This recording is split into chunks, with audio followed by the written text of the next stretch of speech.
A crossover is crossover dribble. Sing for the Crossover. Kyrie Irving, crossover in the lane. One of the most famous crossovers of all time. Behind the back, an ankle breaker on Chris Paul. Crossovers. Crossover. Double crossover. The crossover continues to evolve. All right, time for the crossover. Hey! Josh is here. John is in jail again. Oh, no. Back in the cell. Yep. One last time. Sheriff Coltrane got me again. Yep. I don't get that reference, but I'm sure it's great. It's a Dukes of Hazzard reference. Oh, not You again. guys were talking about Dukes of Hazzard. I know. I yesterday. never watched it, though. Why couldn't you have said, Well- like, Jimmy McNulty got me? Because. Are you a co-op? Because I'm not in jail for drugs. Oh. I'm just in jail for murder? jumping creek beds and driving too fast and undermining Boss Hog, which is what the Duke boys were always in trouble for. Them Duke boys were always stealing pies off of windowsills.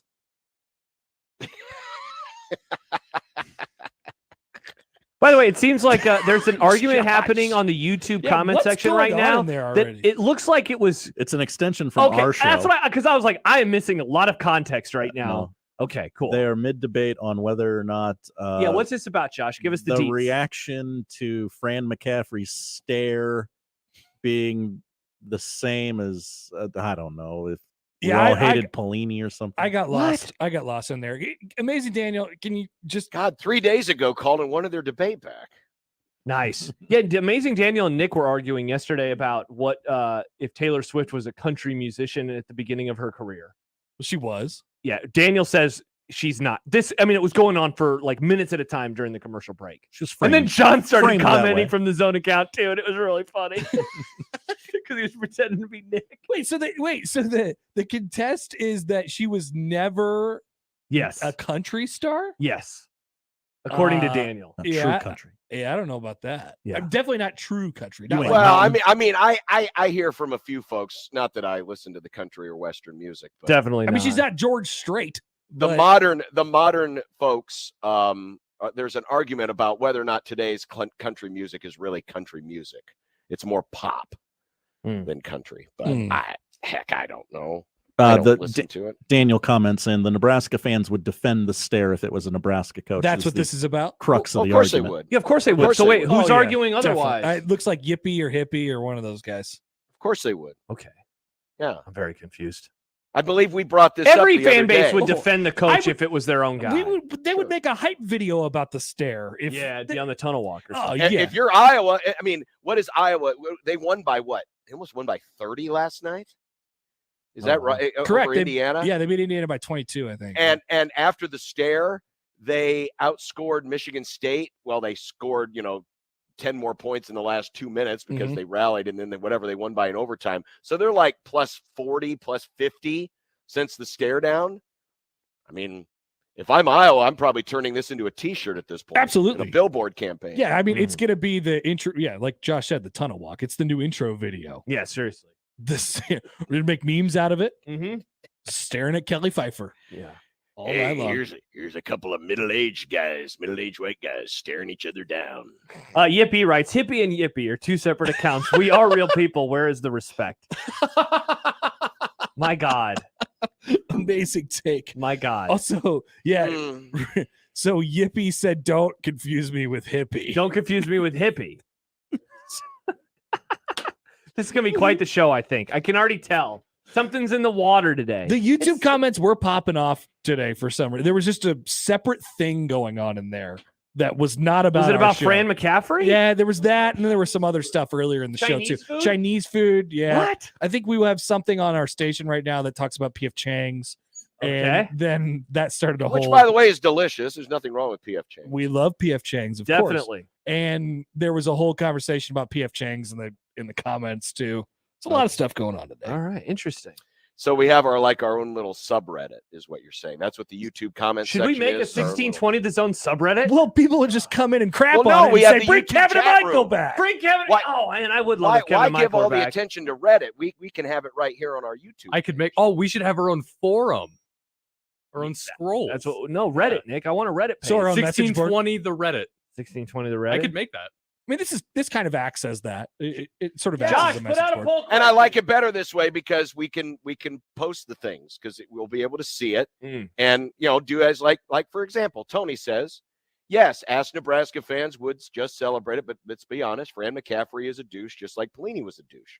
So Definitely. that's what we get. Yeah, you got it. Definitely, yeah. He pretty much nailed it there. Yeah. So that's the argument? Okay, I'm very confused. Josh needs to put out a poll question. I don't know if he's listening yet, so maybe I should wait like 2 more minutes, but I would love a poll question from your guy. I don't know. You guys just do the best poll questions. I guess I could put it out, but We do should the best poll 1620 have a Reddit? Wait. What's wrong with our poll question? Yeah. No, they just do it really well. Fine, I'll put it out. I'll put out a poll question.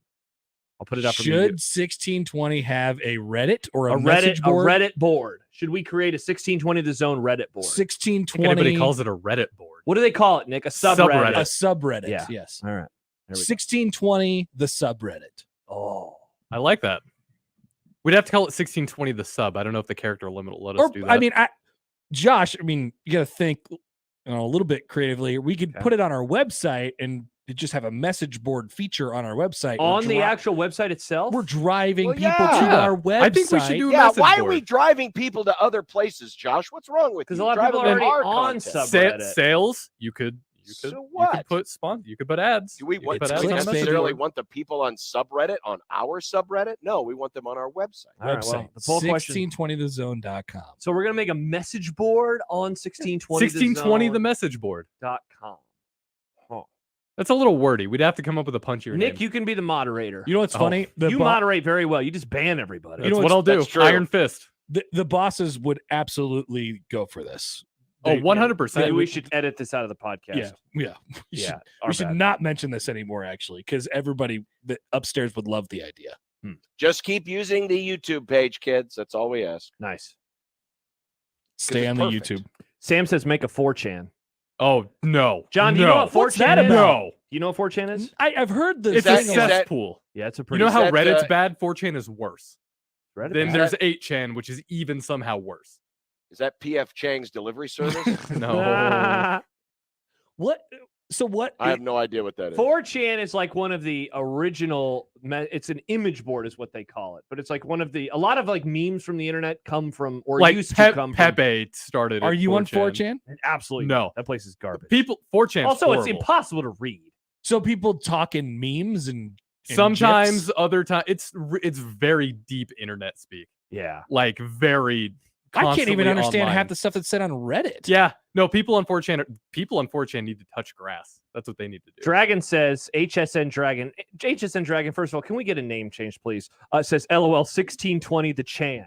1620 Chan. John, Sounds thoughts? a little. A Yeah. little problematic is kind of The what it sounds people that 4chan attracts aren't the people we want to attract. So do they have a Wow. website? Can I go here and see what's going you on? can go to 4chan. 4chan.org? That doesn't seem right. when he clicked it, it said checking to see if this site is secure. Tells you all you need to know about that place. Nice. You don't want to go there. John's just nodding. It's dark and full of terrors. You're Just like John's jail cell. Yeah. yeah. I'm kind of hoping for my phone call right now at this point. Oh, John, no. Who would your one phone call be, John? Oh. Probably to 4chan to order some orange chicken and maybe some crab rangoon. Oh, sometimes it can be an Oh, amazing we place. love Crab Rangoon. So remember when Crab Shia rangoon or egg rolls. Crab or rangoon. hot stickers. Crab Rangoon. remember when Shia LaBeouf was kind of going off the deep end and he was doing all these weird artsy things? No. In random city. He wouldn't tell people where he was. Is this like after Transformers? Yeah. Okay. People on 4chan figured out the location of every single one of these art pieces he set up just based off of location of sun and very small details. Okay. Yeah. It just docks people. No, I should not go Don't there. go there. Okay. It's rough. I will not be going to 4chan then. Shank Ping Appreciation Club says Nick seems to know a lot about 4chan. I've been on the internet since I was a kid. I know about it. I just don't go there. You have Too much. Yeah. You've I grew up on the internet. yeah, that is kind of crazy to think about. I started playing Club Penguin when I was 10, and that was my gateway to the internet. What? Yeah. And then you got into 4chan. I don't know what No. Club Penguin is. John? Isn't it a video game you play on your phone? Yeah, not on your phone. Yeah, it's like RuneScape or World of Warcraft, but it was like penguins, and it was just a bunch of kids online chatting with each other, but you're penguins. Sounds horrible. You can play mini games. What's the difference between RuneScape and like Minecraft? What are any of those things? Why are you laughing at me? This is a serious question. I've just never. So RuneScape is like World of Warcraft, but free. Okay. It's Dungeons and Dragons. not that kind quite. of stuff. Not sort of, kind of. You know, there's a world, there's castles. You can do mining and stuff. Minecraft, you can do on your own, or you can play with other people. Then That doesn't sound all that different, Nick. Why did you laugh at me? because in Minecraft you can build everything. In RuneScape you can't really build anything. It's just stats and grinding for stats and fighting monsters. But Grind Minecraft, boys. Ryan, for Minecraft stats. is like a sandbox, is what they call it. It's a sandbox type of game where you can just go in and do whatever. okay. But there's restrictions on. You can't do RuneScape. that in Rune. What's can't. the opposite of Happy New Year? Oh, it was crappy something, right? Crappy Yeah. Boo Year. Yeah, crappy boo year. I just want to. Hap asked a question and I answered would the like question. to say that. Here's a comment, John, from James. I would pay to watch a day in the life with Josh Peterson.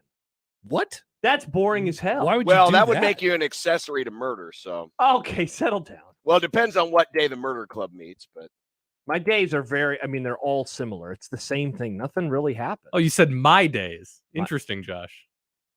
My day. It's like you just admitted to the murder clubbing. No, my days. DAYS. Sam says cut Nick's mic. Yeah, I think we should. Because I was answering a question. And now he's getting defensive. What would up quarter. what would a day in the life of Josh Peterson even be like? I mean, I might have to get a quarter. Wake up, work for a couple hours, go for a run, work for a couple There it more is. hours, come to the station, work on the air for 4 hours, go home, take out my dog a few times. What seems interesting about that at It's all? really boring. It's the same. I mean, it's the same thing every single day. I work a lot. I go for a run. I work a lot. Yeah. That's what I do. I wake up. Yeah. The most least interesting man. Yeah, I watch games if if a team is playing, then I have to watch.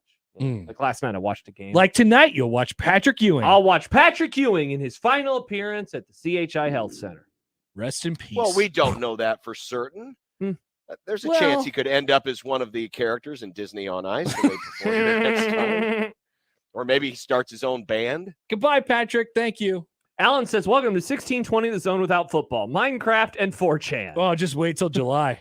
Yeah, then that's how old. At least we have basketball. Are we right still now. going to do Cards Against Humanity in July? Oh yeah, I think we should. I have that in the calendar. We'll think get a we should. reminder in July sometime. By the way, John, I did get an email earlier, and I forwarded it to Nick. And Happer, you can be included in this discussion too. I don't know. Why I Thank keep you just for talking to John. forwarding me emails now. So Abigail emailed me. Abigail Denny, a public relations person with something, said the Formula One season is starting on Sunday, March 5, and fans around the world are excited Oh, to see I their actually favorite did get drivers this. go head to head. You did too, John. Did Yeah. you get this? But while these did drivers may tour the world, I did. not everyone is lucky enough to see them in person. The Riot PWR Alpine Edition controller puts fans in the driver's seat of an F1 car, no matter where they are, and is compatible with the F1 mobile racing game and thousands of others.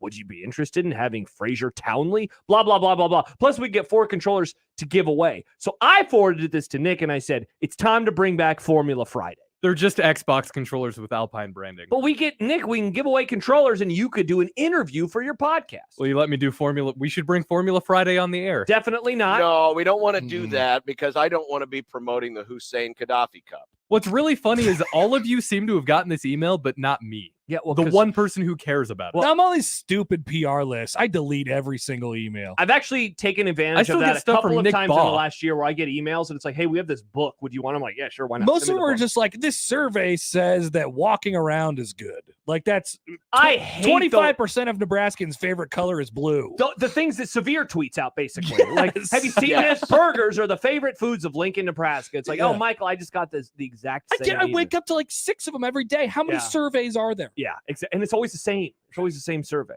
Britton says that Josh has already mentioned rather frequently on Reddit. Yeah, I know. Happer and I were trading stories the other day.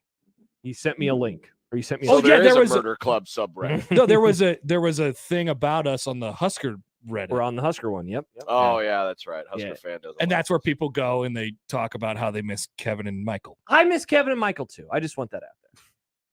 John, thoughts on Kevin and Michael? I mean, I converse with both of them on the regular, so I don't miss them. That's true. I wasn't their producer, so I don't have any thoughts. I saw Kevin last night. Did you say hi? I did. And And do you know who you are? yes, we've met Okay. and talked I before. didn't know. And Michael tweeted at me about dogs today, so I don't miss either of them either. Oh yeah, because you hate dogs. Dog hater. Yeah, he hates dogs. I He just think hates that- people like me who No. Instagram about their dog. That How can you hate Mr. Banks? I don't hate Mr. Banks. Look at Mr. Banks' face. And I just tell think me you that hate him. dog. I just think the Louisville dog crapped on the floor on purpose. I think he was trained to do that. Oh, so you Why- think it why was? would- I don't think so. He would As probably a never bit. be invited back. As a bit. That's a bit. No, wouldn't, he wouldn't it probably be a funny bit? Oh, this dog, I know what the dog's going to do. It's going to catch all the Frisbees. What if it crapped at the end? That would be funny.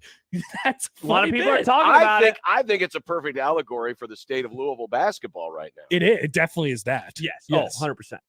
But that could be true at the same time. Joel says, speaking of Michael, did you guys see that video where he said a bunch of stuff about Frost? And Shakespeare Appreciation Club says, would love to hear Nick do an F1 podcast when they name their Osama bin Laden Man of the Year recipient. Max Verstappen. And coming up this week, who wins the Ayatollah Khomeini Manufacturers Championship? Find out next.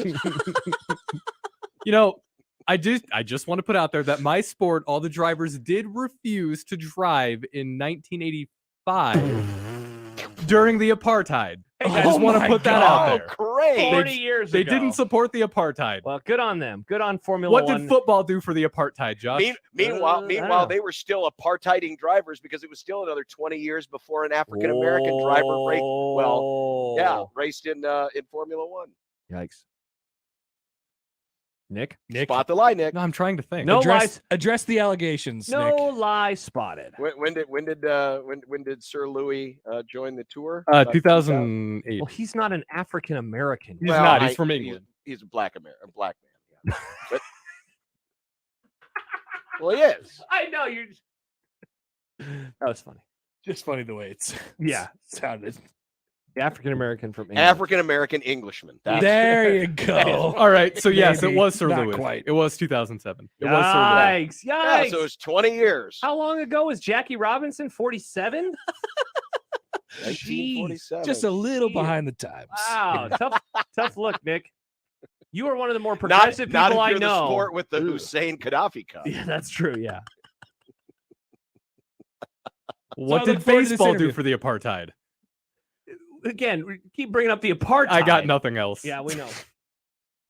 So have fun with your interview, and I think it'll be really good. Yeah, bring back the I pod. do.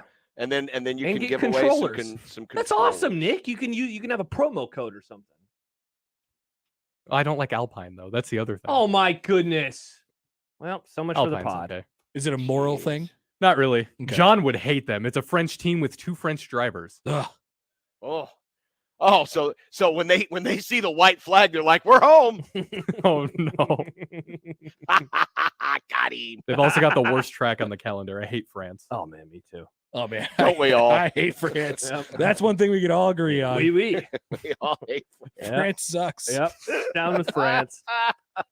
You know Matt who says, else I would said take a down, free Xbox controller, to be honest. You know who else said down with France, Josh? Yeah, wow, Oh. the under hits. Yeah. The under hits. What is the over under? Do we just go in with it I don't know, an hour? like 3 o'clock every day? I'd say about 3. Yeah, about 3's fine. If Mr. The H line is- it's 5:59.50.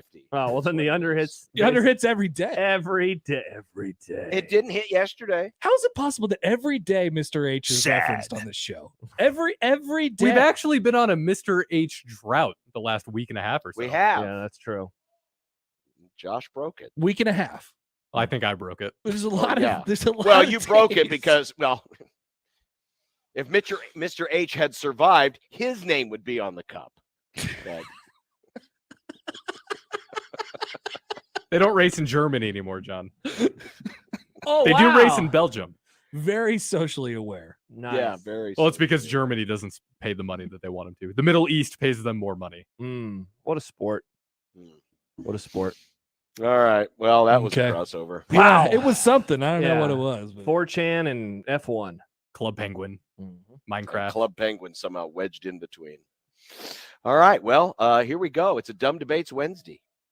And also we got Shafe. And do we have Sipple? Did he move Yeah, again? did we confirm that, Nick? Yes. Sipple has moved? Okay. Yes. All right. So Sipple has moved again, but at least he's on the same day. Yeah, we'll see if he answers. Yeah, that's true. Will he be in the stream?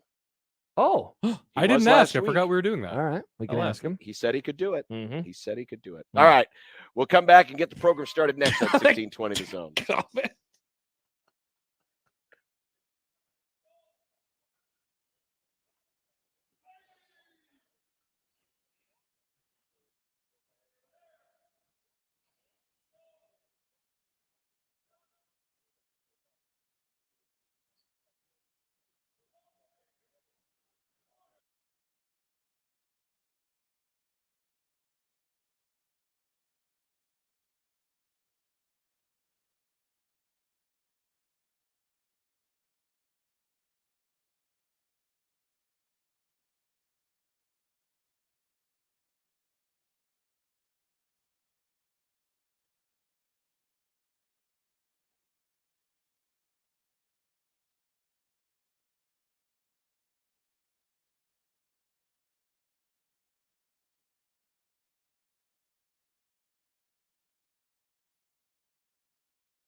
Union Bank and Trust.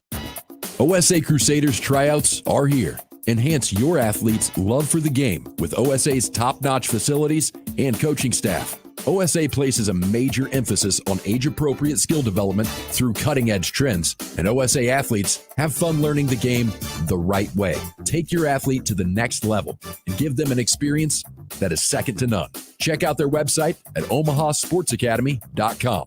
OSA Crusaders. Earn your right. Your Omaha Maverick hockey team is on the road to take on rival North Dakota for their final regular season series this weekend. Pregame is at 5:30 Friday, puck drop at 6:07.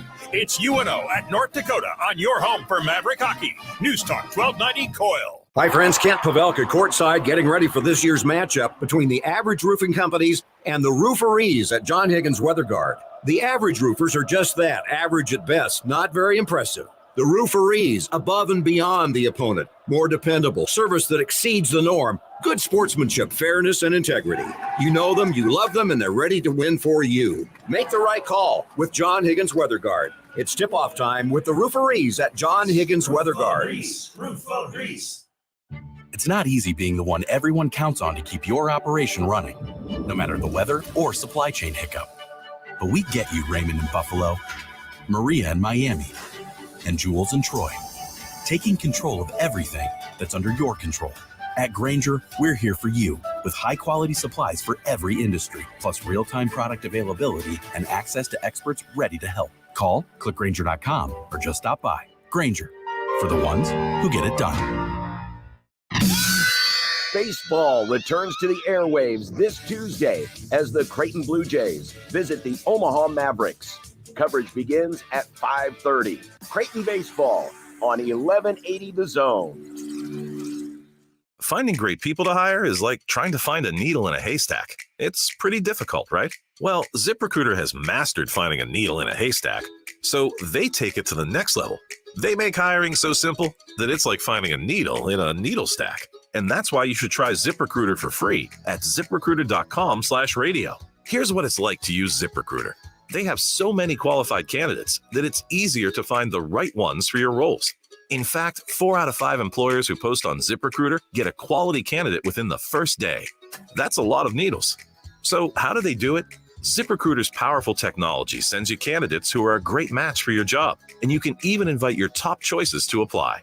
So if you want less hay and more needles, head to ZipRecruiter. And right now, you can try ZipRecruiter for free. That's right, free at ZipRecruiter.com/radio. That's ZipRecruiter.com/RADIO. ZipRecruiter.com/radio. ZipRecruiter, the smartest way to hire.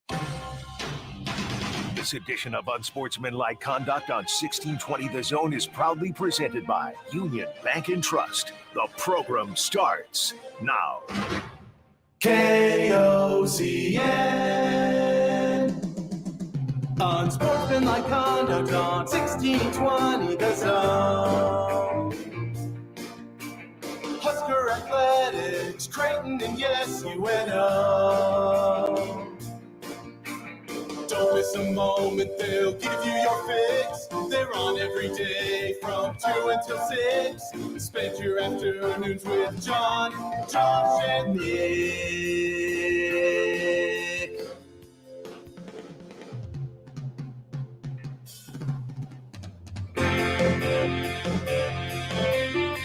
John, Josh, and Nick. They'll show you what sports talk really is. Mike Schaefer, Steve Sipple, and Dumb Debates. That, my friends, is called a Wednesday. Wow, I love Wednesdays. Wednesdays are kind of underrated. There, yeah, it's a solid day of the week. Unsportsmanlike Conduct on 1620 The Zone. Husker Athletics, Creighton, and yes, UNO. Live from the CHI Health Center Arena in downtown Omaha. Last time this year. Oh, man. From CHI Health Center Arena in downtown Omaha. This season's, I mean, look. The Chai. No, this is not a troll. This season has flown by. I can't believe it's March already. It has. It has and it hasn't. In some ways, it feels like, yeah, we just started. And then the other half, it's like, man, you think all the way back to November and how much has happened since then. You know, high expectations, 6-game winning streak, exciting tournament in Maui, 6-game losing streak, then a little bit of a bounce back, then a little bit of a lull, then an 8-game winning streak. Now they've lost 3 out of their last 5. 3 out of the last 4, right? Yeah, 3 out of the last 4. Yeah. And now we're heading into the final week of the regular season where the regular season championship is no longer in question. Marquette has claimed it. It's theirs, the trophy. Bring that trophy back to Milwaukee. If there is a bit of a letdown based on how tight the standings were, the fact that it has been decided and we still have, well, I guess it's a game, or not game and a half, but there's a couple of games tonight, 3 games tonight, and then a full house scheduled this weekend. I thought it would go down to the final day of the regular season. I think a lot of other people were thinking it would too. And here we are. It's March the 1st, and Marquette has locked it up, lock, stock, and barrel. No ties, no nothing, no runs, no drips, no errors. It's nuts how fast it changed, given the conversation we were having like a month ago or a week ago. It changed really fast, and honestly, all it took was getting that win, that road win that was so elusive for teams playing at one of the top 4 schools. And it happened twice on the same day because Villanova beat Xavier in Cincinnati, and then Marquette beat Creighton on the same day. Before that, none of the top 4 teams in the Big East had dropped a home game this season, but it literally happened on that day, and then everything is just folded into place perfectly for Marquette to cruise into New York next week, the top seed. And now really what they can play for is getting better. I'm trying to look right now. I think 3 seed is what is kind of the peak right now. Looking at the bracket matrix, yeah, they're a 3 seed on bracket matrix. There's a few that have them as a 2, but if Marquette goes into Madison Square Garden next week and either makes a deep run or goes to the conference championship, they're definitely in the 2 seed conversation. I think most of the 1 seeds are kind of locked up. I mean, barring, a collapse. I mean, Alabama, Houston, Kansas.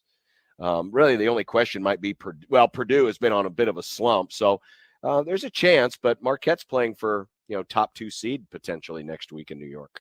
Yeah, it's super impressive. And you mentioned the road part about it. That was a huge through line to the early part of the conference season when we were talking about these teams, how all of them were able to hold serve. And I remember us saying like the way that things were going to get pretty dicey or were going to change towards the end of the year was who's going to get got at home. And so the fact that we saw 2 of them on the same night and it came at the very end of the season, essentially, just kind of locking up one race and maybe changing another race was pretty interesting.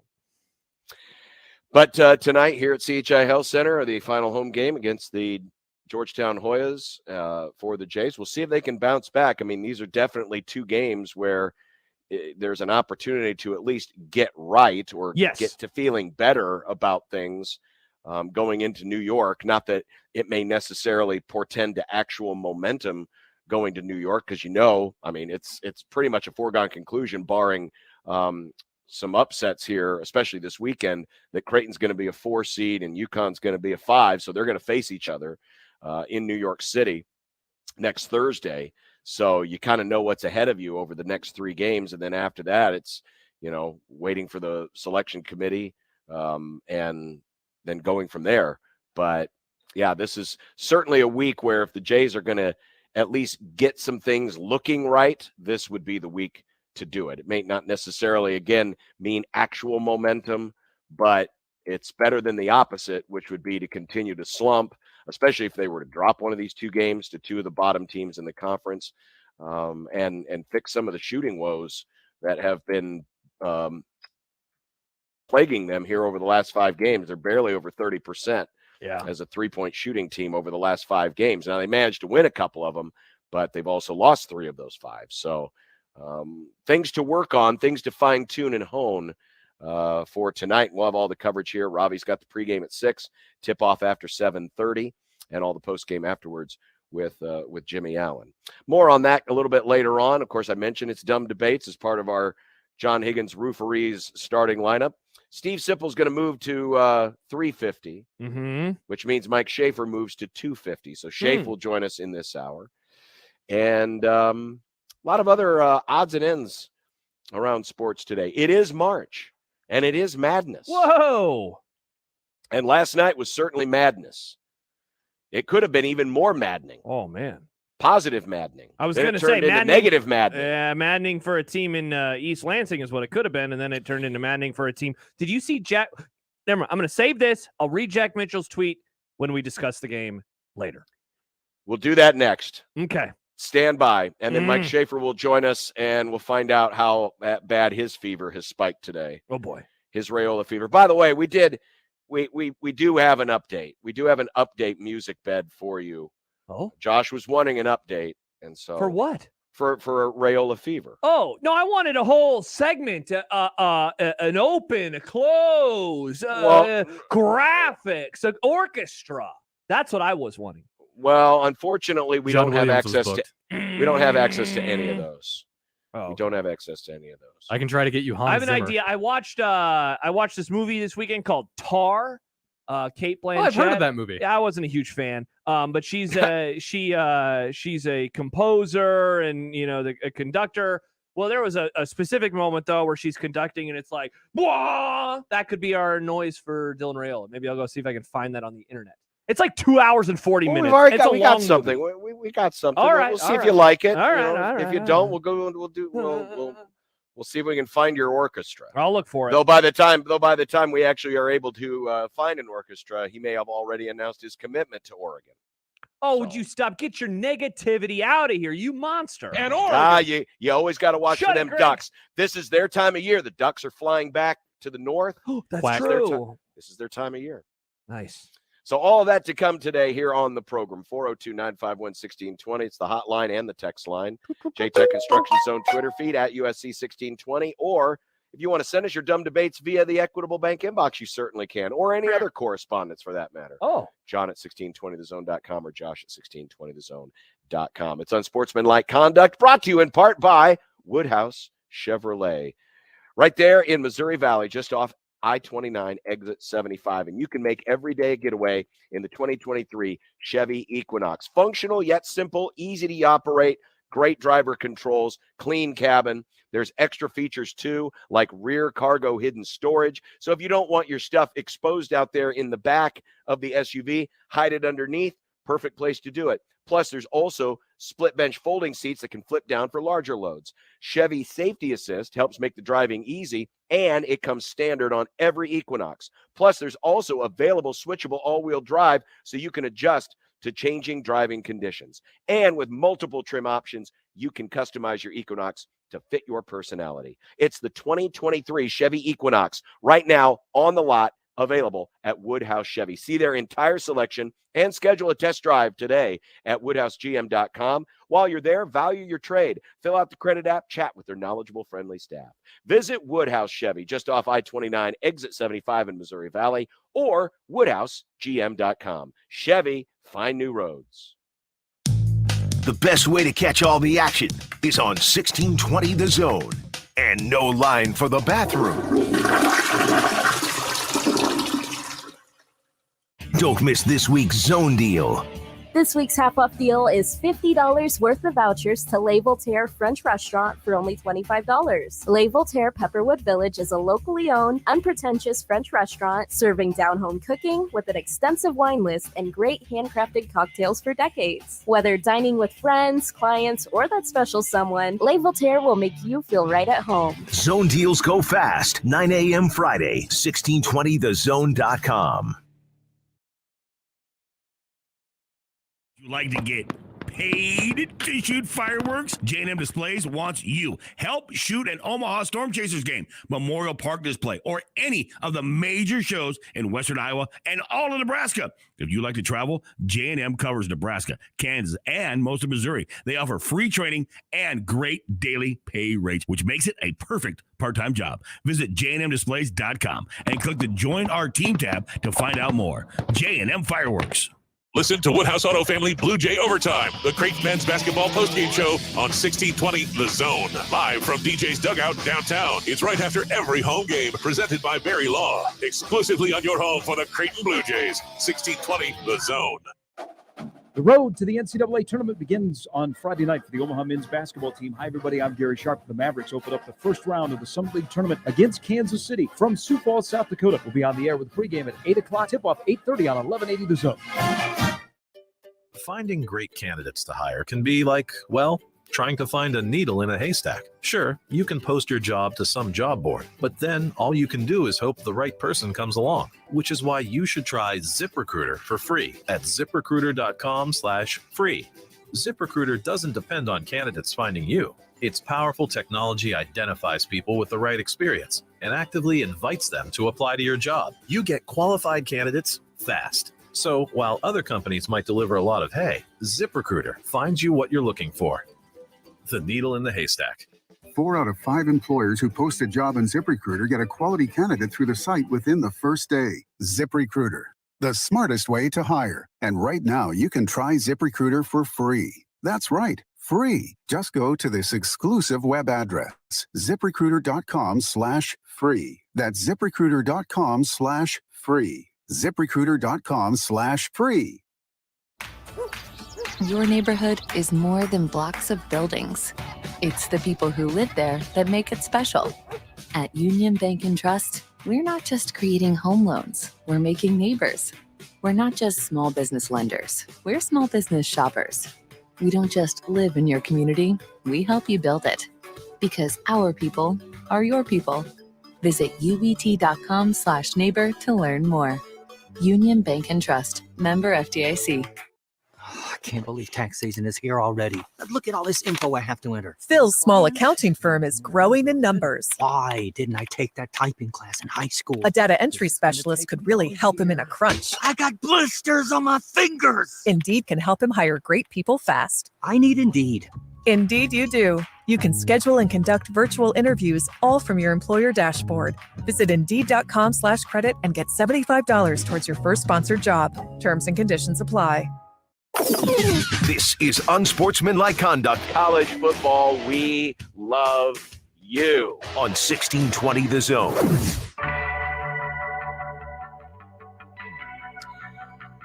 Welcome back on Sportsmanlike Conduct, 1620 The Zone, 1620thezone.com, the Zone mobile app, and Zone TV. If you're watching on YouTube, you can also comment. Now the conversation has just gone join back Daniel to, and Hippie 1999. Yeah, it's now Creighton and Nebraska fans sniping at each other back and forth. It never ends. No, it literally does not. Yeah. Go back to talking about Chinese food. I like Chinese food. That's how it began today. That's how it began. We needed to I give do each too. other their email addresses so they could email each other. Oh, that'd be cute. Maybe they could hang out in real life. My go-to is always almond chicken. I get like a sweet and sour chicken or a spicy shrimp. I'm a chicken fried or combination fried rice guy. I definitely do like the fried rice. And that's See, I'm fucking not, Chinese I food. mean, I'm You not know, chicken yeah. fried this rice?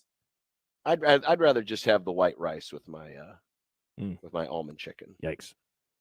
What do you mean, yikes? It's a base. It's like mayonnaise. It's like a base. Okay. Once in It's a like while, a base for the almond chicken. Once in a while, I'll do peanut butter chicken, but that's not super often. I don't like peanut butter chicken very much. I know a lot of people do. It really depends on the place. I've had some places where it's great, and other places where it's kind of garbo. Garbo. I have no idea what Greta Garbo has to do with any of this, but I guess you could say, as the Youngs would say, after the first 25 minutes, the rest of the game last night was garbo.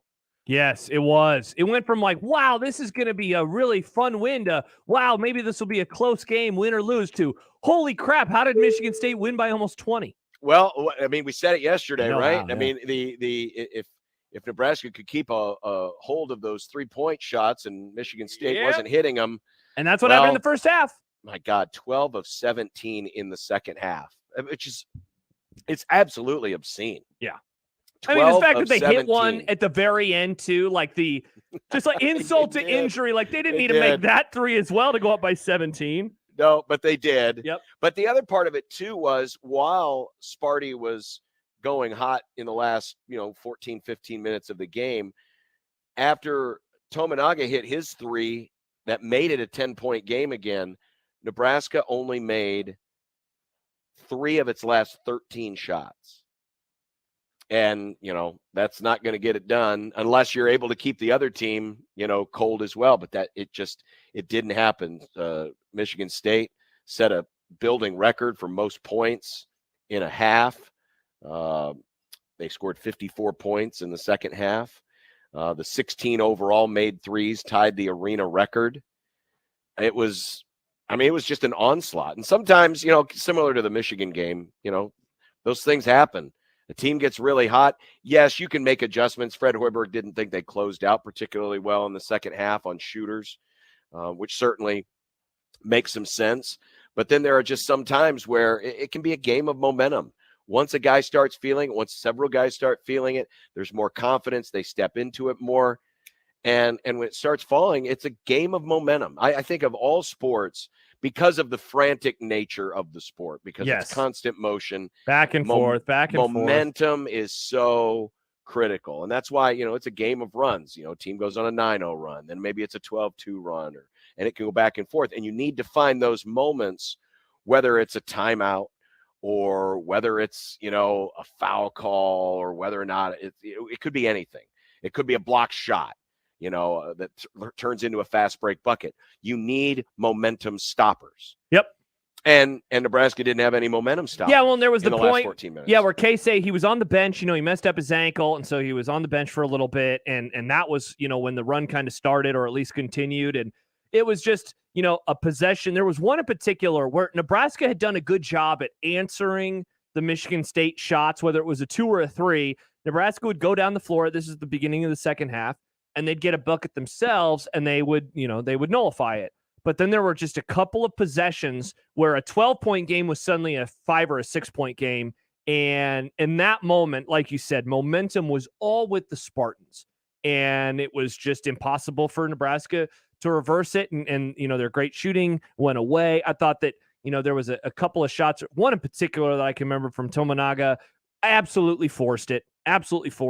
And I think trying to answer them, and it got really hard. And I mean, as fun as this run has been, and even as fun as the first half was, the limitations of how thin this roster is, I think showed itself, and it hasn't really showed itself a ton. But I mean, what was the number of minutes, John, without a bucket? Like 8 minutes, I think, that they didn't score. What I mean? Like that. Well, you're not going to win if you go from the 14-minute mark of the second half to the 6-minute mark of the second half without getting a bucket. And, that was what happened. And I mean, really the best thing that Nebraska could have said in that time was that they weren't down by 15 or 20, but that at the start of that run, they had a lead and a decent lead at that. And, it just got, obviously it got nullified. It got erased. And suddenly they were, on the defense.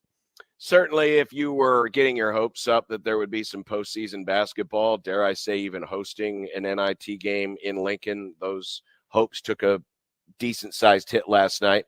But if you aspired to something greater and were hoping that, they were going to go on a run in the tournament, this doesn't change much.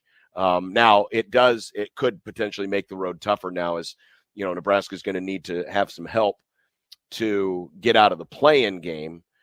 at the Big Ten tournament. If you're going to make a run, you're going to want to, probably get out of the play-in round, because trying to win 5 games in 5 days against that level of competition is asking an awful lot. But there was a scenario. I ran it today because I was on with Jack. I was trying to talk him off the ledge. Oh yeah, we got to read some tweets. So there's the website that we've used, bball.notnothing.net, which allows you to run all these different scenarios. And there is a scenario where if Michigan wins tonight and Nebraska beats Iowa. Ooh. Yeah. I don't know if that's likely. Nebraska would be the 10 seed, so they would avoid the play-in round. But then listen to this ladder. Because you would be on the opposite side of the bracket from Purdue. Okay. You wouldn't have to worry about them until the end. But they would start with Michigan State. Now you might say, well, that sucks.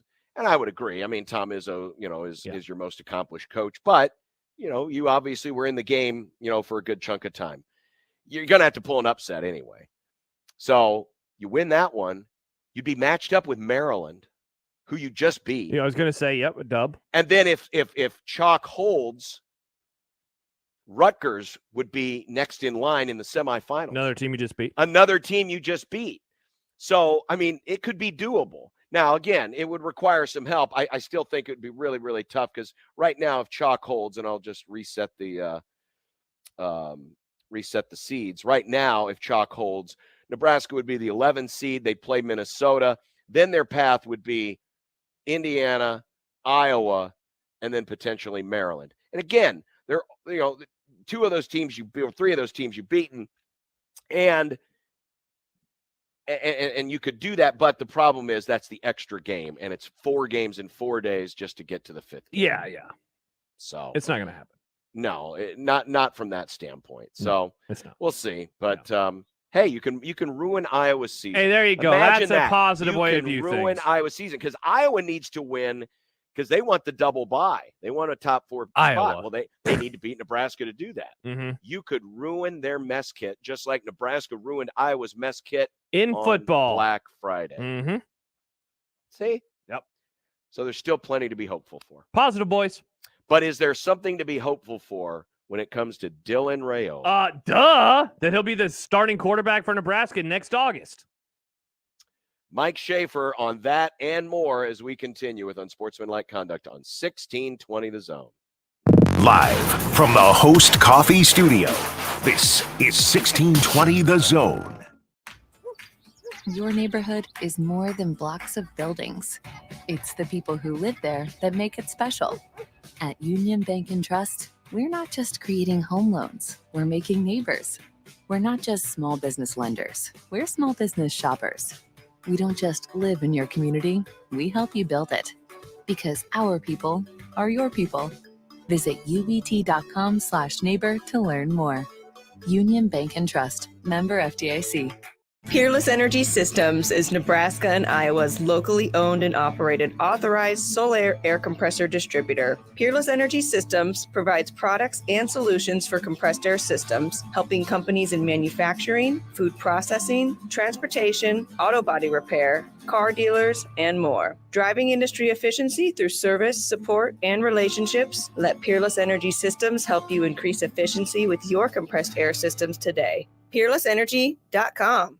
Are you the kind of person who feels sorry for anyone who works in an office? If you prefer to be outdoors in the sun, or the rain, or the hot, or the cold, then Quality Irrigation would like just 30 seconds of your time. If you have experience with irrigation systems and would love to work with a team that'll make your career more rewarding, Quality Irrigation is the kind of company that'll reward your hard work, smart ideas, and initiative. Visit quality-irrigation.com and click the Careers tab to apply today. Equal Opportunity Employer. Your Omaha Maverick hockey team is on the road to take on rival North Dakota for their final regular season series this weekend. Pregame is at 5:30 Friday, puck drop at 6:07.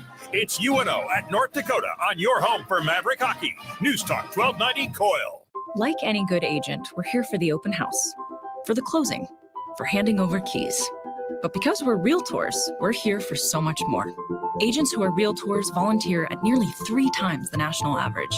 We're working to broaden access to credit, increase affordable housing supply, and ensure fair housing for all. And Realtors are bound by a code of ethics. We're here for it all.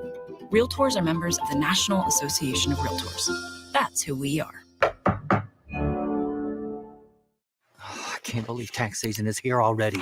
Look at all this info I have to enter. Phil's small accounting firm is growing in numbers. Why didn't I take that typing class in high school? A data entry specialist could really help him in a crunch. I got blisters on my fingers. Indeed can help him hire great people fast. I need Indeed. Indeed you do. You can schedule and conduct virtual interviews all from your employer dashboard. Visit Indeed.com/credit and get $75 towards your first sponsored job. Terms and conditions apply.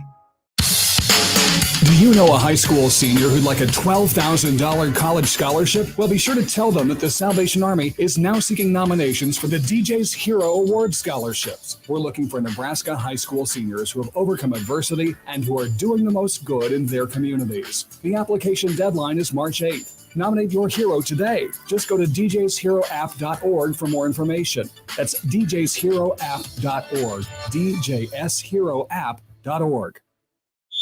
Tickets for less. Best seats, best prices, no per-ticket fees. Ticketsforless.com. KOZN Bellevue, Omaha, Council Bluffs. This is 1620 The Zone. Greeting, Earthlings. We have now taken over your radio. Mike Schaefer. See, I would argue, because I like to argue, we all underestimated how hard it is to, one, win college football games, and two, transition and take over a program. Mike Schaefer. I was trying to kindly tell Mr. Bishop the Vikings have a chance to surprise some people, and I think that they could even win the division. Mike Schaefer. It doesn't seem like the kind of book where they would be hooked on meth. That got dark. Mike Schaefer. While we await Mr. Schaefer's appearance in the video stream, so Josh was wondering, with all the excitement and the Rayola fever, yes, doesn't this deserve like its own special open? Yes. Well, an orchestral open. Well, we don't have the money for an orchestra. Okay. I mean, we have to pay Nick somehow. That's true. He owes We've rent had today. many people though over the years say, "Hey, you need to do this flash or a that flash." Remember when I wanted a booby flash for years and you said, no, well, but we're not that's inappropriate. That's very problematic. His That's name not on Twitter very is 2023. Booby. It's Booby. That's very Omar inappropriate. Manning. What's Nick. wrong with you, Josh? It's his name, Booby Manning. Josh apparently works for NFL Films. You'll get that reference later in the show. Nice. But wait, now, unfortunately, the people that create the flashes, they also come at a price. So we've repurposed a flash. Okay. So tell me if you think this will work when we get new Dylan Rayola updates, of which we're going to get some here with our next guest, Mike Schaefer, here momentarily. Nick, hit the Dylan flash. Bookie Flash. Dylan. Bookie. This is a Bookie Flash. The Dylan. latest on Husker recruit Bookie What? Radley Hiles. Dylan From the Rayola. Unsportsmanlike Conduct Bookie Flash Sports Desk. Bookie. Rayola. What is this? What's the it's the Dylan flash.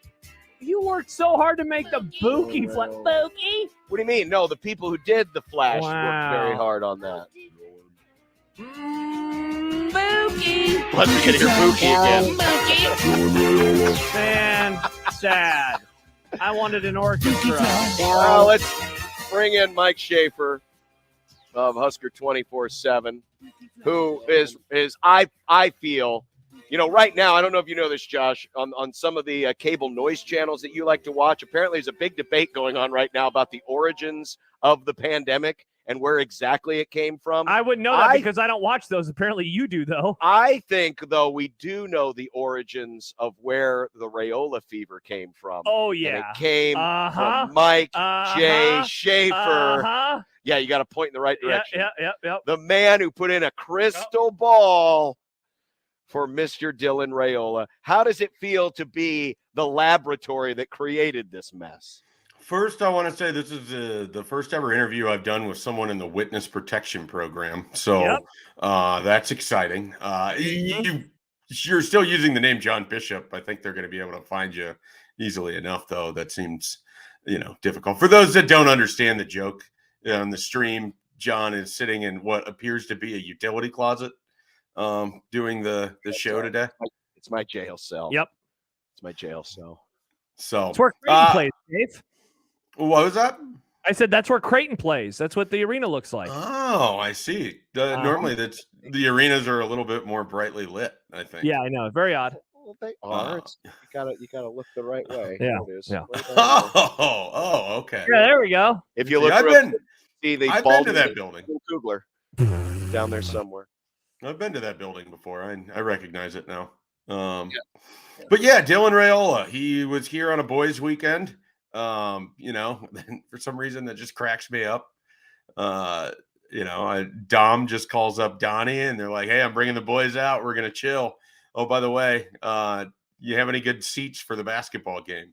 And do you have like 5 sections that we can sit in this, 2-hour window? And can some of them be by some of Nebraska's assistant coaches? Yeah. Oh, and can we use the seats that Trev Albert sits in? And can I actually have my son talk to Keisei Tominaga while he's getting stretched out from cramps in the middle of this game?" And it all happened. Yeah, it's very normal. This happens every year. There's always a boys' weekend where a recruit shows up at the end of February. We just don't talk about it. It's on me and it's on the recruiting industry. We don't talk enough about the boys' weekends. Well, Shafe, I'm sorry to interrupt, Josh, but now the NCAA, there's a new rule now that teams can turn in other teams just based on stuff they read or hear, and then it's up to the team that's been accused to prove, right or wrong. Are you afraid now that what you have just said and what you have written previously will now be used by, let's say, USC, for example, and say, well, I think Nebraska was doing something illegal here. Well, Nebraska would be like, well, what do you want to prevent a kid from spending time with his uncle? And that's the end of the conversation. It's a great point. It's a great point. Shafe, we got a comment, and it was the first thing that I was actually going to ask you. Overruled wants to know, ask Schaefer why he raised his Raiola crystal ball to a 7. I need my daily Kool-Aid injection. I believe that this change came after the trip to Lincoln, Nebraska for the basketball game and also spending time with a family member. Why update it to a 7? Yeah, I mean, I feel more confident now than I did even a few weeks ago when I first sort of decided that it was time to put that prediction in because it felt like things had flipped where it wasn't Georgia as the leader anymore. It was Nebraska. And I think they just added to their lead during the weekend. And, it was a unique experience for him. I don't know that there's a lot of places you're going to go. It's interesting. He's number 1 quarterback, number 1 player in the country. I don't think if he shows up at a Georgia basketball game, it's going to quite have that level of fervor to it, in part because Georgia has number 1 draft picks and stuff like that going on. And national titles, obviously. But at Nebraska, it's obviously different. The feeling around it is different. The excitement and fervor for Dylan Raiola is pretty much unmatched. There's really nothing I think that's overly comparable to this. So you'd have to go to Brandon Radley-Hiles, who was mentioned during the Buki Flash, I believe, and Micah Parsons and kind of that run of things. And I feel like that's even a little like a rung below sort of where we're at, because standing there Saturday in the rail yard, beer in hand, looking across the street and watching, a few hundred people gathered around this kid taking selfies with random old people from Nebraska. Like, I mean, it's just different. Like, it's a celebrity status that would be unachievable, I think, at other places, certainly at USC, but I think at Georgia as well. And so if that matters to him, then that's a big deal. I continue to think that his relationship with Matt Rule and the Nebraska staff is really strong. It's only kind of grown, I think, in that period of time. And I think all along, Dom has wanted this to play out where, his kid Dylan plays at his school. And this is probably the closest I felt like that's going to happen, even more so than when he was there for Friday Night Lights and everything else. So I feel like we're headed towards an outcome here. And that's why I changed that crystal ball to reflect that by bumping it from 4 to a 7. A 4, it was more of just a gut feel kind of based on information and some conversations. The 7 is really sort of based on the fervor, excitement, and the fact that it just feels like the distance between Nebraska and Georgia widened over the weekend. Well, and we keep mentioning, Shafe, Nebraska, Georgia. We keep forgetting, and I know we joked about it. I joked about it a little bit earlier, USC, but with Lincoln Riley being, basically the quarterback whisperer of the 21st century, are you surprised that it seems like USC, I'm not saying they're out of the race, but we're not talking about them? I'm not, because I just find it hard to imagine he wants to go sit behind Malachi Nelson, the guy that was brought in to basically be the heir apparent to Caleb Williams. I also just feel like USC culturally is very different than both Georgia and Nebraska. I think there's a lot more similarities between Georgia and Nebraska in terms of fan base, support, excitement, enthusiasm than there is for USC. Now, the fact that he would show up at USC and they'd be in the Big Ten Conference, that kind of changes things quite a bit for USC. And I actually think they're going to be a better recruiting operation because of that as well. But in the near term, I just feel like from a cultural fit, I just think that Nebraska makes more sense than USC does. Now, if you're talking about from which coach can get me to where I want to go the most, it'd be Lincoln Riley. And that's not to short anybody else. It's just the proof is in his resume. It's incredible, really, what he's done. Shafe, you look at this month now, flipping the calendar to March. Would you say that this is the most important, or at the very least, the most interesting recruiting month that Nebraska football has had in quite some time? Because it seems like a lot of the fortunes of the future of Nebraska football could be changed by the time we're here on April 1st. Do you think that this month is more interesting than when Matt Rule first got here in December and what he had to do in that kind of run of things? I guess I would sort of turn it back to you on that. Yeah, that's a good point, because it was definitely unique, and that part of that too was like learning on the fly. I guess this one just seems more like the ceiling is like pretty monumental, I guess. I think that's fair. I think the potential of this month of March and the potential of that last visit weekend at the end of the month is huge. It could be, this is his time slot. We got to be careful here, but it could be a huge month in going towards setting up the future of Matt Rule's Nebraska version of Nebraska's program under Matt Rule. I said that weird, but that, you're right now talking about having two of the top 5 players in the country, at least by 24/7 sports rankings, on campus that weekend. A potential handful of 4 stars. You have some area players.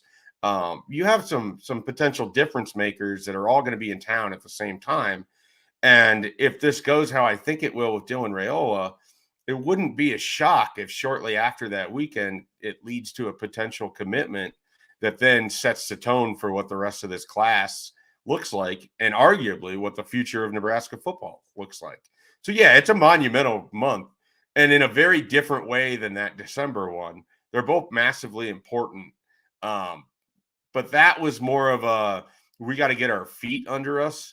This is more of if it lands, if we hit this out of the park, we're going to be puffing our chest out a little bit. Is he can't miss? There is no can't miss. An actual, what's that?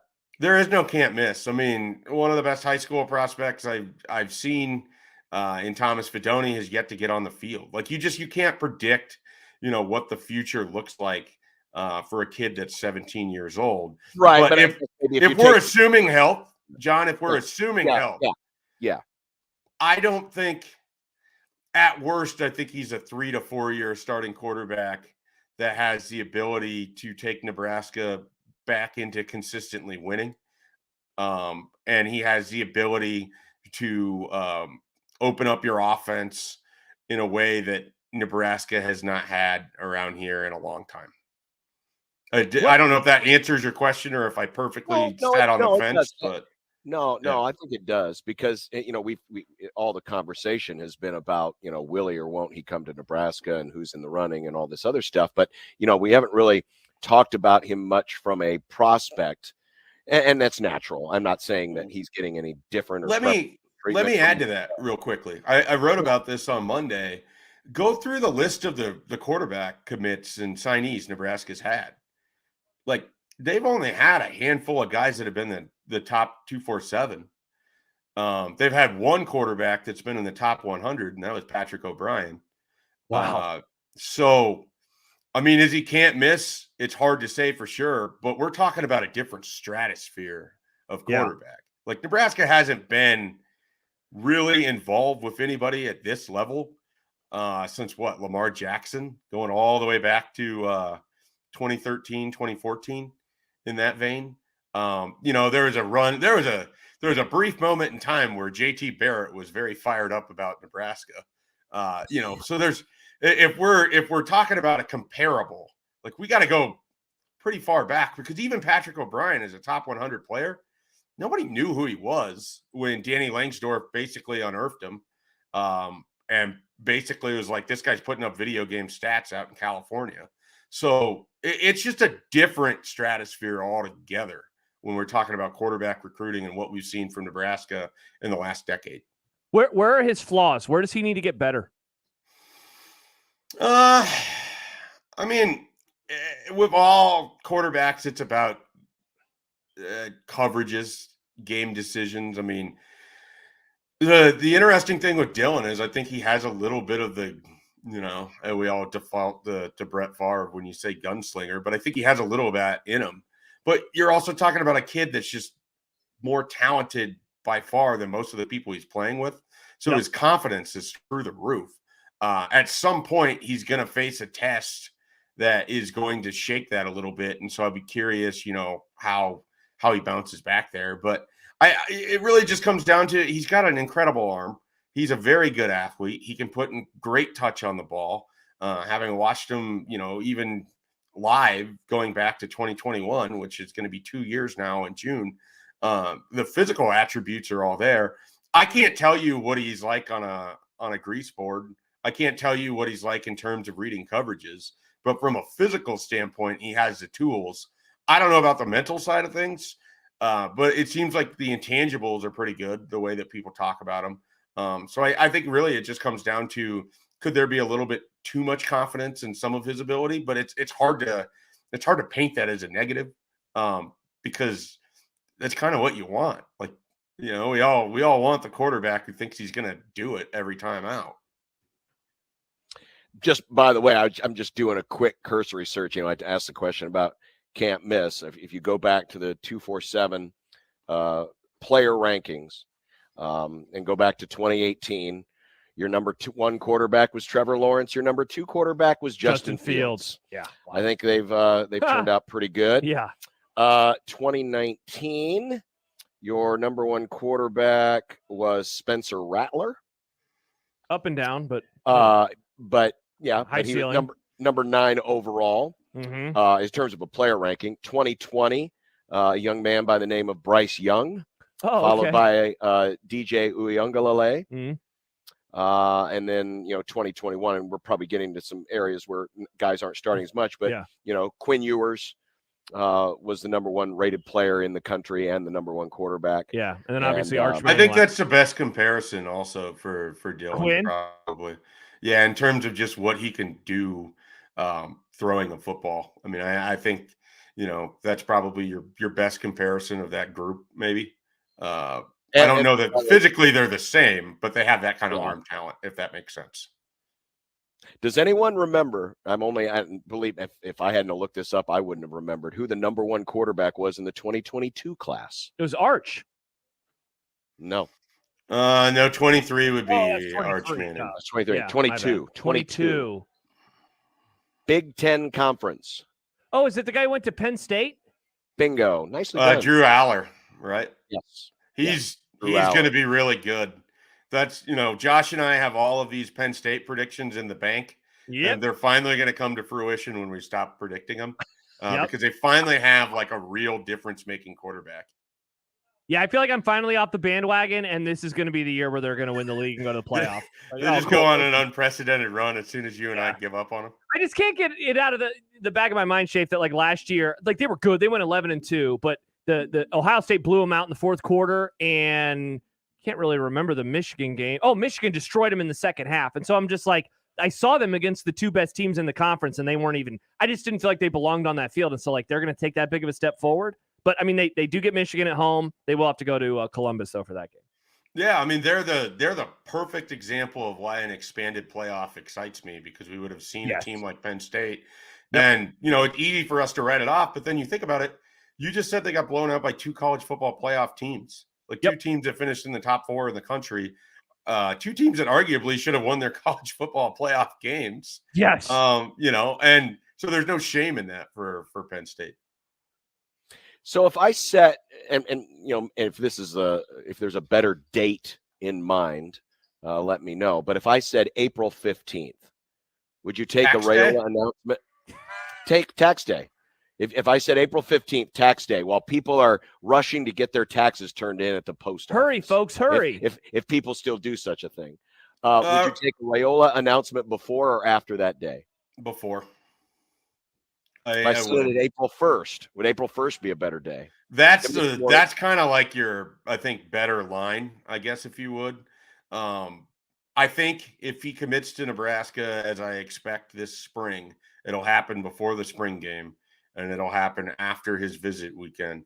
So that gives you that kind of a window in there. Yep. But given where it feels like this is headed, and that there's an entire month or at least 20-some days, 20-plus days leading up to it, I guess it wouldn't shock me if immediately following that visit weekend, if it goes really well, you could have a commitment at that time. So I would lean towards being conservative with it and tell you after April 1st. But honestly, anytime following that weekend and before the spring game is sort of the prime Dylan Raiola commitment time, in my opinion. Now, everything is fluid. If he goes to this Georgia visit that either is happening or is not happening or might happen or could happen, but should probably happen, then it could change everything. It's all fluid.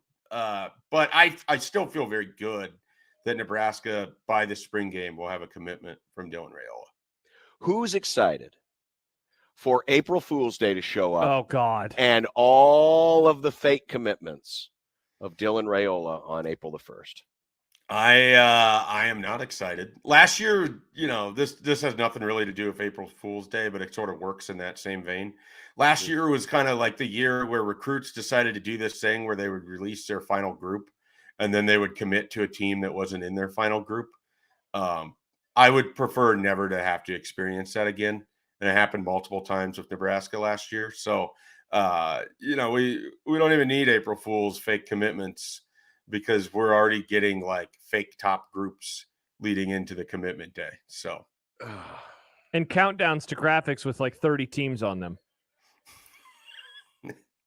That was a big Sunday announcement. Got a lot of text on that one. Yeah. Got a lot of texts. Am I ready? Is it going to happen? So I'm curious, Shafe, as a season, you're still season ticket holder, right? To basketball? Oh, yeah. As a season ticket holder, last night, how it played out, basically, a 25-28 minute tease to what could have been a really exciting victory. Did it, for you, rob any momentum from this last month? No, it didn't, because you don't get to last night. You don't get to the fever pitch moment of Tominaga hitting that 3 and walking away before he even made it, which was probably the high point. And then, everything after that would be what they call in writing school, the falling action that, comes after. But you don't get there without all that momentum, and it's not necessarily lost, but it's certainly, they're going to have to dig deep to go into Iowa. If their goal is to get to the NIT, and I think that's for reasonable people, that's always sort of been the goal. That's still out there in front of them. So no, it's not lost. And here's the thing that I think is probably most frustrating. For about an 8 to 9 minute stretch to start the second half, they were weathering the storm. Like they were throwing their own counter punches. And if they do that to 9 out of 10 teams, they win that game by double digits going away. But they faced one team that just shot them out of the gym and never cooled off. You know, we've all watched basketball enough to see where you can have these sort of insane stretches, but you expect at some point it's going to die out. And for Michigan State, it never did, all the way to the end. I mean, and so no one should be hanging their head. It's an NCAA team, but you know, it was disappointing because the night felt like it was building to it. You had the halftime shot gets hit. You have Red Panda there. This guy nearly made the putt from all the way across the court. Everything felt like it was leading towards it. You didn't have Jack Mitchell in attendance. All of the signs were there for this to be a Nebraska win, and it just didn't happen. But if they come out and they beat Iowa and they go 1-1, that's, you know, a lot of people, that was their best case scenario this week. It's just, I feel like the more likely win for them was on Tuesday night. I think Iowa, especially if you've seen how they've been playing, it's going to be a tough game on Sunday. Mike Schaefer, Husker 24/7. Next week, more of the Rayola Fever. Awesome. And continuing Rayola Fever coverage right there on Husker 247 Mm-hmm. from Batman and his friends BC and Bruns. Thank you, Shay. I couldn't have said it better. I appreciate it. Bye, Have Shay. a good You're time. welcome. Have a good call tonight, John. Thank you very much. I appreciate it. And you will appreciate this. This week's zone deal is to Le Voltaire. Oh. Le Voltaire is a locally owned French restaurant serving Omaha community for 22 years. I have no idea if this is a good French accent or not, because it's unpretentious down-home cooking with French flair. Oui, oui. It's great for dinner with friends, celebrating a special occasion, and so much more. Also, Le Voltaire has the best French wine list within 400 miles, or as we like to say in the old country, about 625 kilometers. I'm guessing. I don't know my miles. Conversion, yeah. I never thought of Fremont as the old country. It's got a historic downtown. Historic Shape. downtown, It's got a Schaefer. historic downtown. Oh, This week, get no two doubt. $25 vouchers at $50 value for only $25. They go on sale this Friday at that's not very French. And 1620thezone.com. The Connor Happer Show. No disrespect to Frankie Muniz. Do you think that I could become a good race car driver pretty quickly? I know he's been doing this for all of his life, but I like to consider myself a pretty good driver. I'm an excellent driver. What's so good about Frankie Muniz? Like, how did Frankie Muniz decide he was going to be a NASCAR driver? Is he just a good driver? And those things have manual transmissions, right? Mm-hmm. That'd be tough. I think that'd probably disqualify me. The Connor Happer Show. Weekdays from 10 to 2 on 1620 The Zone. Your Omaha area forecast from the Godfather's Pizza Weather Center and KETV News Watch 7 on 1620 The Zone. Your Wednesday afternoon forecast will include increasing cloud coverage along with breezy conditions. Tracking an afternoon high of 49 degrees with a northwest wind. It could gust as high as 20 miles an hour. For tonight, mostly cloudy skies, morning low of 24 degrees. Cloud coverage stick around for your Thursday with a high of 39. I'm meteorologist Anthony Copeland for KTV News Watch 7. 1620 The Zone's Unsportsmanlike Conduct, brought to you by a great friend of the program, Union Bank and Trust. Here's this week's Maverick Minute. Maverick Baseball combined to throw a 3-hit shutout this past Sunday as they blanked Fresno State 1-0 to pick up their first win of the season and finish up their California trip on a high note. Number 4, Maverick Hockey down number 6, St. Cloud State, 6-2 last Saturday night in their regular season home finale. They end their regular season at North Dakota this weekend. And that's your Maverick Minute on your home for the Mavs. News Talk 1290, 1180 The Zone, and 1620 The Zone. Omaha Sports Academy is celebrating 15 years of youth basketball in the Metro, and spring and summer programming is coming. Omaha Sports Academy will help your athlete reach their maximum potential and take their game to the next level with focus on cutting-edge trends and high-level skill development. OSA athletes have fun learning the game the right way in top-notch facilities with OSA professional staff. Get all the details at omahasportsacademy.com. OSA Crusaders, earn your right. Duck Defense Midwest makes your home healthier and improves the life of your HVAC system. So improve the health of your home and everyone in it. Go to cleanairradio.com for a special duct cleaning offer for Zone listeners. That's cleanairradio.com. When people have a craving to explore new and traditional Asian cuisines, they head to P.F. Chang's, where scratch-made dishes come from the 2,000-year-old tradition of wok cooking. P.F. Chang's wanted to explore new possibilities for their website. They turned to AmericanEagle.com. AmericanEagle.com re-architected P.F. Chang's website, integrating multiple third-party systems to create a unified digital experience. The results? Improved page speed and performance, personalized content based on users' location, intuitive online ordering, an increase in organic search visibility, and a 40% increase in new users. For scratch-made Asian cuisine, visit your local P.F. Chang's or go to pfchangs.com for website design, development, digital marketing, and hosting that produce efficiency, revenue, and results. Visit AmericanEagle.com. P.F. Chang's and AmericanEagle.com. Another example of the best businesses in the world, turning to the best in the business for websites. Go to AmericanEagle.com or call 877-WEB-NOW1. That's 877-WEB-NOW1.